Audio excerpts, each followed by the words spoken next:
For a while now, I have been buying films from a company online called Flickr Alley. Flickr Alley is dedicated to preserving rare films, films of unusual formats, silent movies, and my area of interest is a format long dead called Cinerama. If you don't know what Cinerama is, it was an early widescreen format that rose to prominence in the 50s, 60s, didn't last very long, and basically it was a way to achieve panoramic widescreen photography by using 3 full-size film cameras and then projecting in specially outfitted theaters that were built for the purpose of showing Cinerama 3 separate strips of film that would be shown on a gigantic curved screen, early directional multi-channel stereo, sound on and on and on, to basically give the audience almost the feeling of 3D without glasses. There were Cinerama theaters in several states around the country, several major cities around the country, and then internationally there were Cinerama theaters. Cinerama ultimately fell by the wayside because it was so cumbersome and it didn't really allow for any theaters other than Cinerama theaters to show these films. But it's a fascinating, to me, technology, and it's a fascinating just moment in time that is now gone. So I've been buying these Cinerama releases that Flickr Alley has been putting out for the last several years, and they're amazing. They're the films restored, they're supplements up the yin-yang, they reproduce the original program that you were given when you went to see these movies, and they just sort of instill in you that feeling of something special happening. The Cinerama films were predominantly travelogues, documentaries. This was a period of time when not everybody could afford to travel, where, you know, the internet didn't put a webcam of a Maui beach simply a click away. It was still exotic to see, you know, parts of the world you'd only ever seen in photographs or read about, especially exotic to see them on a giant screen that felt like you were really there. So the Cinerama films, this is Cinerama being the first one, would take you to foreign locales and show you foreign customs, or show you the running of the bulls, or the Vienna Boys Choir, or something like that you normally wouldn't be able to see, or the average person wouldn't be able to see. I told you that story to tell you this one. The film I want to discuss right now is a film that was released by Flickr Alley a couple years ago on Blu-ray and DVD called The Flying Clipper. It is actually a German film that was seeking to emulate the Cinerama style and process. It wasn't actually 3 cameras like Cinerama was. It was just a widescreen process. And they wanted to call it, as they say here, Mediterranean Holiday, because Cinerama had Cinerama Holiday, and Cinerama goes, not so fast with the holiday. So it wound up being called Flying Clipper. At any rate, I watched this Blu-ray the other day. The Blu-ray set from Flickr Alley gives you the option of regular high def or also ultra high def. So if you have a 4K UHD TV and player, you get that extra level of clarity here. And basically it's a travelogue. It follows the crew of a German sailing ship around the world, or around the Mediterranean, I should say.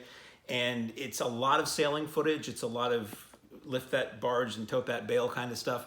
But it also is them visiting various ports and seeing various things. And really, I told you all of that to tell you that this film features a monkey prominently. And any film that features a monkey, you know, you've got my attention at the word monkey. So the film looks fantastic. It's very quaint watching it now, because we have access to information about all of these places very easily. And you can go on YouTube and see, you know, virtual 360 panoramic VR footage of a lot of these events and places, which, funny enough, is basically the modern equivalent to what Cinerama was in its day. This disc is very fascinating to me for several reasons, one of which is it has multiple language tracks to let you experience this film as it was presented in various countries around the world. This is a film, like a lot of the Cinerama releases, that played for like a year or more in some locations, in some theaters in the world. It was basically just installed there and people would just see it over and over again. So you have the original German language track with subtitles. You have the English language track, which was narrated by Burl Ives, who you may know from some of the Rankin Bass specials and other things. And the Burl Ives version, which I'll watch it in English, see what the Americans saw this the first time. I switched over at one point and it's substantially different. Like the Burl Ives version, they show these sailors singing a song and you hear Burl Ives singing a song. There are times when you cut back to the German version and it's an entirely different song in English that they're singing while they're on this ship. And I just thought that was really interesting, that they would totally create a new different song, and it changes the vibe of the scene too. So the multiple viewings of this, if you have the stomach for a travelogue from the 50s twice, yield different results. The film kind of has a different vibe, and that's an interesting thing for me, watching how another company, another country, buys the rights to a movie and tweaks it for what they think their audiences want to see, sometimes away from what the original filmmaker's intention was.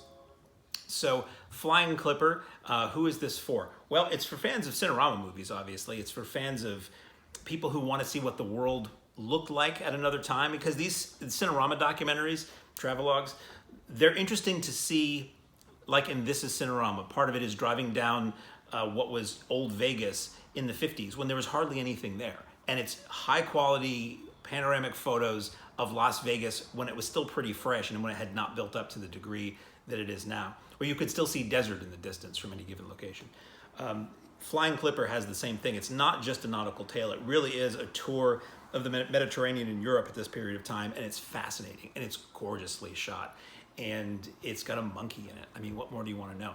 The supplements on this are pretty voluminous. You get interviews with the person who produced the film. You get interviews with the person who was restoring this film and telling you what choices they made in doing a new sound mix and a new video restoration, which I find interesting.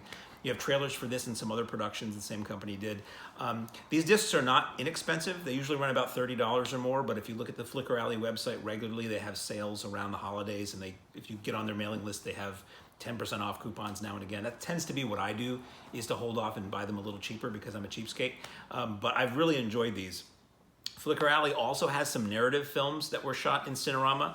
Most famous narrative Cinerama films were probably It's a Mad, Mad, Mad, Mad World and How the West Was Won. Those are retained by the rights of the studios that released them, so those are not a Flicker Alley project. But there are 2 or 3 films that you can get from Flicker Alley that were just like movies, like stories that happen to be shot in Cinerama. At any rate, if you think Cinerama is as interesting as I do, and you like taking a peek at the world as it was and as it was seen decades ago, then the Flying Clipper in 70mm originally might just be for you.